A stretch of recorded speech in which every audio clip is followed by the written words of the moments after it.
Hello and welcome to Channels Book Club. I'm Olakunle Kasumo. It's great to be back on the show again. Thank you for all the messages you send us through Twitter, Facebook, Instagram, our social media platforms. We really appreciate them. Please keep them coming. People often ask me, what are you reading now? Well, one of the books I'm reading now is this one. I'm going to get you jealous. It's titled Audacity to Refuse by Sunday Oliseh, My Story.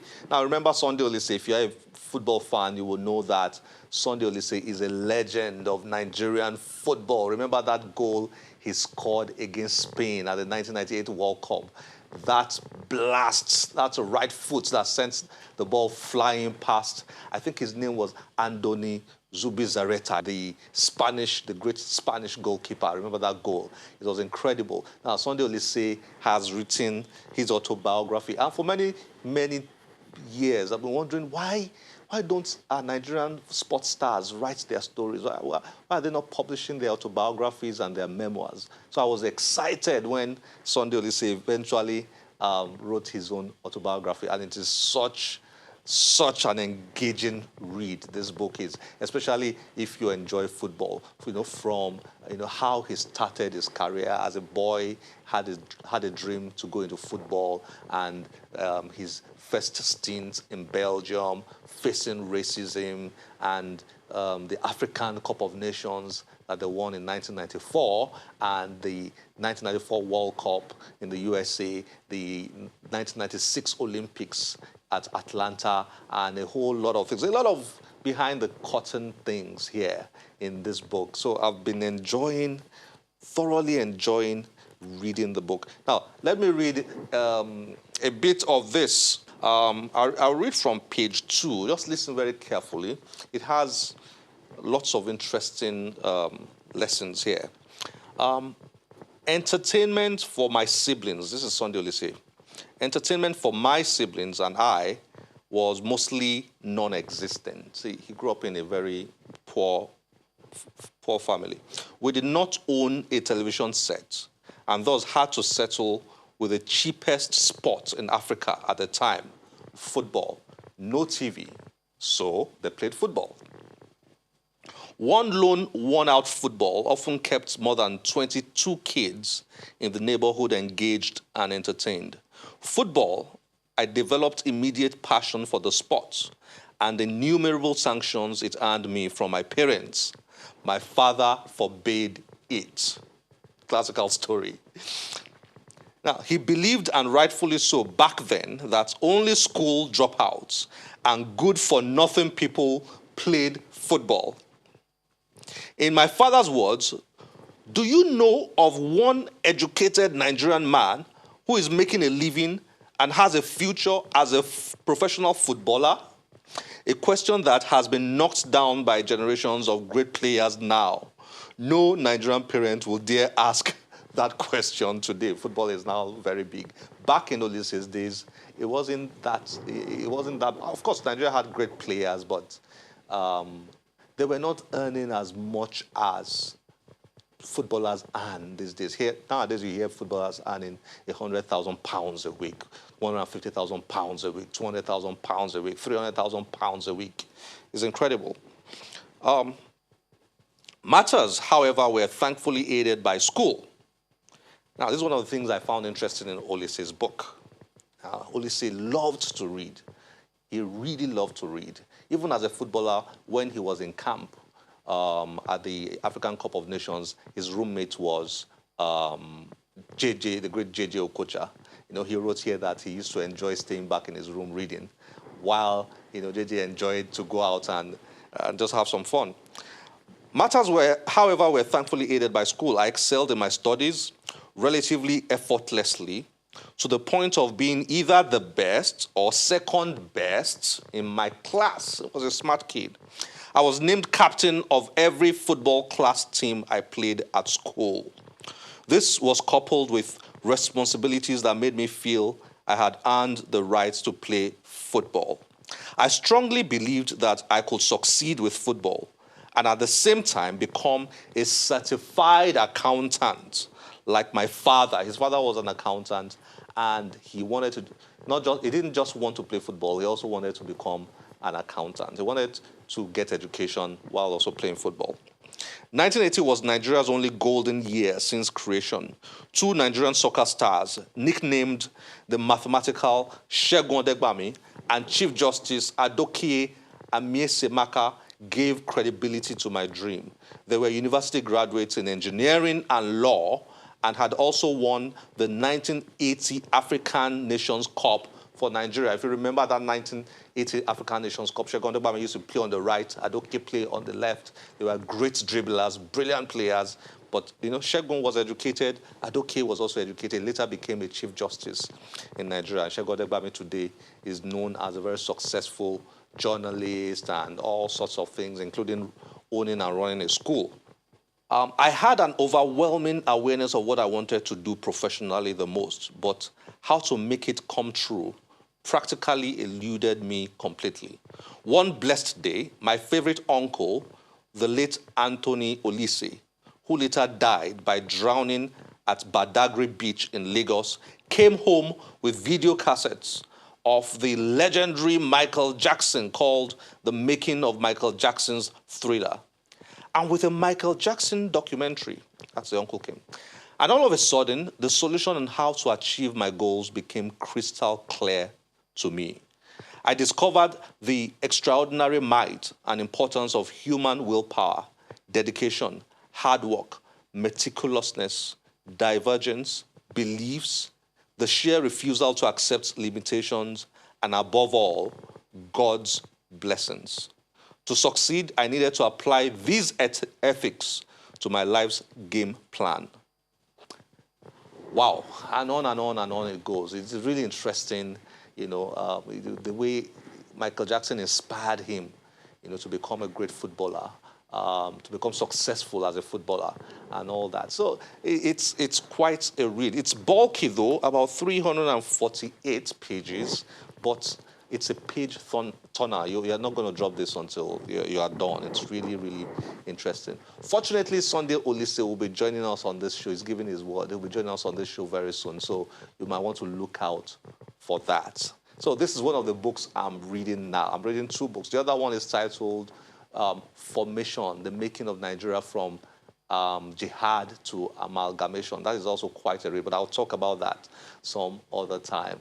Okay, so up next is an event. Now, when professionals gather together, they leave their professional professions and their jobs, and they focus on getting young people develop a reading culture in Nigeria. You just have to be inspired. Watch this report.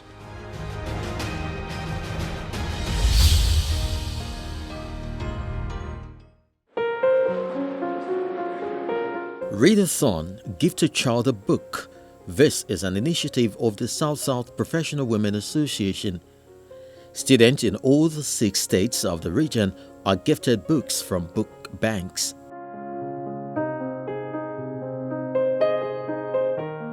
The essence of Readathon initiative is to promote economic and educational empowerment for women and the girl child in the South-South region of Nigeria. Well, just to listen to them read, and it is you that will select who you want to represent you, okay? So listen attentively. A core component of the project is a reading and summarizing a book competition conducted in all the 6 states of the South-South: Akwa Ibom, Bayelsa, Cross River, Delta, Edo, Rivers, Lagos, and the FCT. I've decided to read chapter 10 of this book, Those Teenage Years by Ekaete Umo. Sleeping in class had become my trademark. Some of the teachers knew me to doze off at some point in their classes. It must have also surprised them how I always managed to make it to the first 10, or at worst 15 out of 40 or 45 students in class in every examination. One thing the teachers may not have noticed was that when I was awake, I paid full attention. The title is Career Choices and Examinations. Why did I enjoy literature so much? You might wonder, literature was supposed to be for those who allow their emotions run wild, those easily moved by the vagaries and incidents of life, and of course, there were art students. My dear Priscilla, I hope you are sitting comfortable because this is going to be a lengthy read. I decided to write this letter after running into an old friend from secondary school at the airport. As I write this, we are seated next to each other in a plane to Dubai. Hello, my name is Agboro Vivian Moramoke. I am from SS1B, and I am reading chapter 1 of the book, When There Is Life.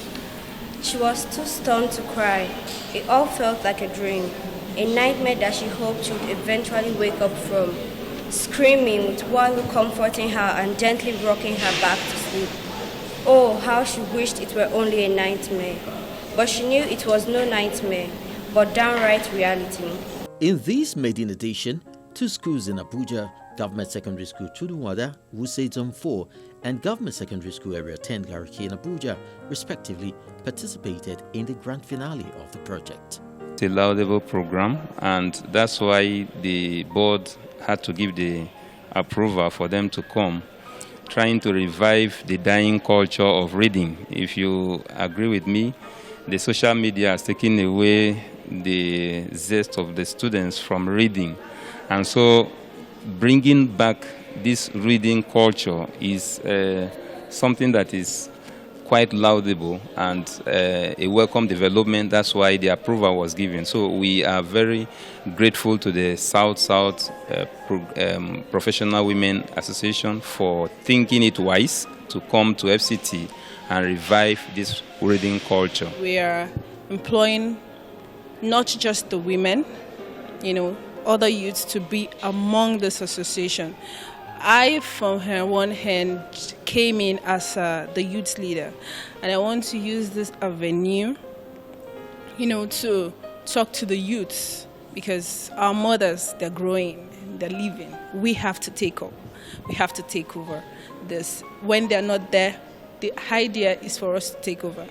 So, to grow in the association, encourage our young ones, our younger sisters, younger brothers to read books, to go into professional field. That is the idea. Certificates of participation and awards were given to participating students, schools, and the winners. I will try to make students read more because, as for me, I love reading, but not really big books. The reason why I choose this book, Those Teenage Years, is because I love reading about teenagers. And whenever I hear things about teenagers, I just feel excited. For many books, when you read them, it is from the books that you get inspiration to become who you want to be in future.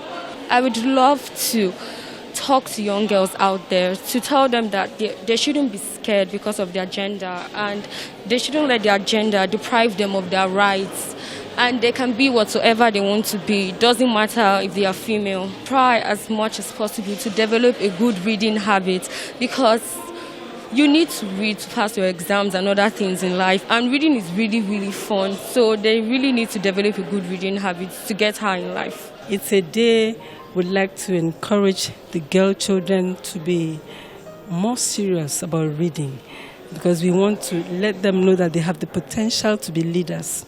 And every leader or every aspiring leader must be someone who loves to read. So we came to encourage our girl children to begin to inculcate reading as a culture and make books their very close companions.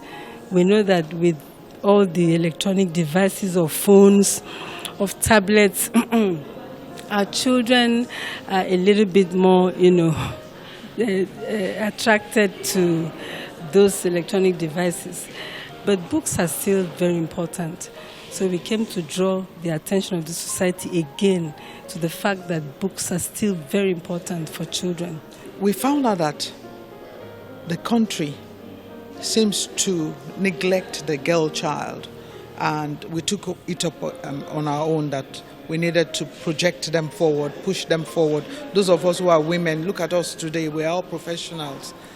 What's going on, the stories we hear, we need these girls to come up and thrive, and that's why we took the steps to ensure that they had our support. By institutionalizing this as an annual event across the South-South region, South-South Professional Women's Association hopes to make girl children understand the importance of reading books in broadening their horizon and stimulating their minds and creativity.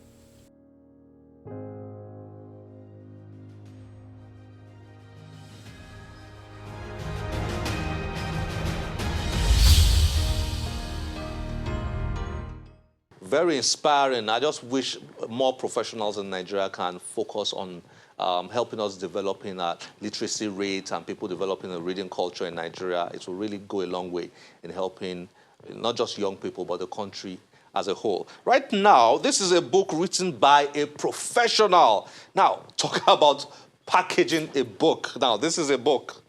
This is a book. Watch. If I open this right here now, I mean, this is just incredible packaging. This is how you package it. This is a book. Right in here is this book. And you pull it out. Just imagine. Look at the way it's packaged. You know, with the foam there and everything, you know, red package, put it in here. I mean, it's just amazing. Okay? And this is a hardcover book. This is a book written by Seun Ajela. Seun, the title of this book is The Diary of a Corporate Survivor, the toolkit for getting through layoff. This is quite a read, and you'll be getting to know more about this very soon. But you know, there are various ways you package a book. There are various ways you can produce a book. This is a hardcover, so you can have your book in hardcover. As you can see, if you hit here now, okay, that's a hardcover, which is different from when you have paper cover. So you can have paper cover, you can have hardback, you can have your book in ebook version, so convert it to an ebook version. So what you buy usually on any of the online platforms, maybe Amazon or Barnes and Noble or any of the other ones. Usually you download the ebook on your tablet or your laptop or your phone and all that. So your book can also come in an ebook version, hardback, paperback, ebook, or you could create it as an audio book. Audio book is getting very popular now. And for those of us who are very busy, audio books are very, very useful. So if you are going for a walk or you are jogging, you can plug your audio book, plug it to your ears and then listen. Or if you're in your car, you can play the audio book. So you are listening as you are driving, or if you are not driving, you are listening to it as it is being played. So audiobooks are very, very popular now. Almost every book out there now has an audiobook version. So if you're an author, your book is not an audiobook version, you might want to begin to think about that. Or you can also have your book in Braille version. Blind people also read. Unfortunately, in Nigeria, we don't have a lot of Braille versions of books. A lot of authors, writers, and publishers need to begin to think about how to make books accessible to our friends who are blind, unfortunately. But if you have your book in Braille version, that means you are making it accessible for the blind to be able to read. So all these are versions you can put a book in. Seun has put her own book in hardback, but she's got paperback versions of this book. Recently, this book was unveiled. Let's watch a bit of that unveiling event and then get to meet Seun as she introduces her book and reads from it. Enjoy this.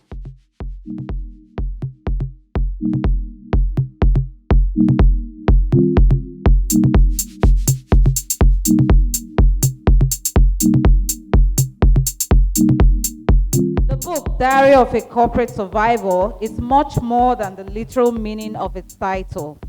It's a piece of the writer's heart put together to transmit knowledge and skills intended to equip proteges in the corporate world.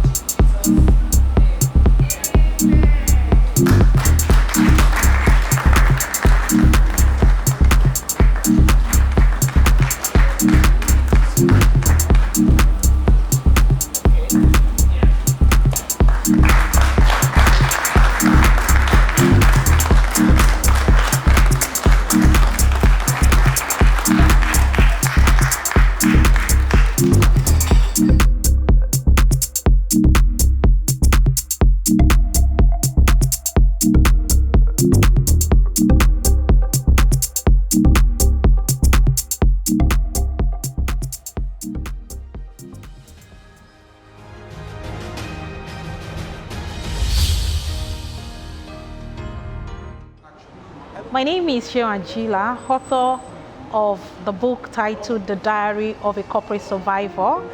I was inspired to write this book because I discovered that I'm a go-to person when people are passing through some level of challenges in their corporate life. So I thought of a creative way to reaching out to a wider audience, because if I need to rely on meeting with people one-on-one to counsel them as to what to do, there is just so little that I can do. So I put together this manuscript, which is a compilation of different stories of different survivors as a lesson learned for other people to be able to leverage. I believe that in life, it's a cheaper way to leverage on other people's experiences. In that way, you will not be repeating errors that other people have found creative way to resolve. Today, I'll be glad to read one of my favorite case studies, because this book has close to about 20 case studies. And this is particularly in the chapter 2 of my book. The case study is titled The Paradox of Height and Veil in Career. I had just received a private message from my mailbox. This is from our Facebook support group that I set up a few months ago to provide support for victims of abusive jobs. It is a sensation-loaded piece from a young man called Dan. From Dan Now. Last April, I was looking for a company to work in a managerial capacity, and at the same time, finalized my executive MBA at Lagos Business School. I was approached by a construction company with presence in Ghana, Nigeria, and South Africa. They were looking for a project manager to help shape their projects, and improve the quality of their products and brand acceptability. Since I can get very excited about construction-related projects, I saw a match and an opportunity with a massive and exciting one. I will be the first project manager, so that got me a bit concerned. A great moment for me was the feedback session with my boss and colleagues, in which they voiced that they saw that I contributed a lot and that my vision was adding value to the company. Our company's rating went from BB to A by December same year. I got my first promotion on the 2nd of January, exactly 9 months into the job. After experiencing the boost and the high, I felt overwhelmed. I can't even believe that my competence can take me and a company I'm part of this far in a very short time. The promotion opened door to some form of resentment from some colleagues, especially the older ones. I started having difficulties with colleagues from different levels and cadres, and I had problems saying no to requests that may not be in the overall good. I needed to push through a process realignment with one of the major departments in the company. In fact, the critical success factor of the organization is resting on this function. However, the management was so uncooperative. She will never agree to a particular meeting time, nor appoint a staff to delegate. You cannot obtain any document from her unit or collaborate facts unless under her express permission. I was just extremely overwhelmed, and this is a very difficult situation to deal with. I wrote a mail to her detailing that we are currently running behind schedule and the implication this will have on their activities and on the project timeline. Wow, I got my finger pretty burnt. She wrote to Human Resources Department to investigate my disrespectful acts and affront against her office. I was summoned to a disciplinary committee, and a particular section of the handbook analyzed my acts under gross misconduct, and I was fired.